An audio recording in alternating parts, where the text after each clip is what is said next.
And I hope what you'll find from what we talk about today is some of the explanations for the simple things that you face as challenges every day, and how just having this basic knowledge can bring clarity to that situation. Susan and I often talk about one day you'd be able to walk into a room like this through a contraption like an airport scanner. We'd be able to take a snapshot of your brain as it is when you enter the room, and then an hour or two later, or when you go out in each break or at the end of the program, we can take another snapshot and we could see what's changed.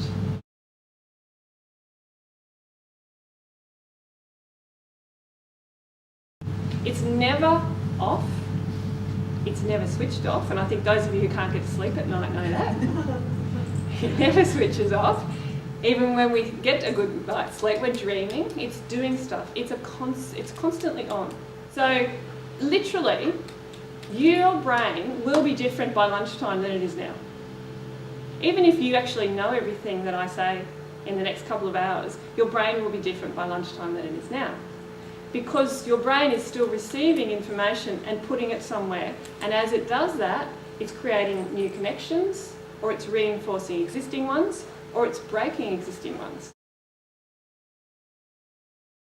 You can almost gauge someone in a few seconds when you come up to them.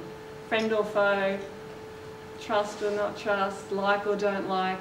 Our brain is not as highly tuned to facts and figures as it is to stories, to people's faces, to pictures, to behaviour of other people.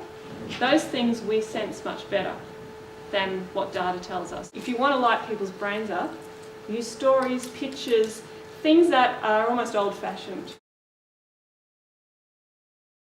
The interesting thing about our threat response is that it doesn't just react to physical threat. And in our modern day environment, it reacts to a lot of things that are not physically threatening. The threat response in our brain activates fear. Fear is the motivation to fight or flight. So when we even use simple examples like standing up in front of a group, it's a common fear to have to get up in front of a group. We see it all the time. If you work back to the roots of that, it's a threat response. And it's a threat response about perceived rejection. Rejection in our ancestors was a physical threat to our survival. If you got rejected by the tribe, you're out on your own in the wilderness, you're probably going to die.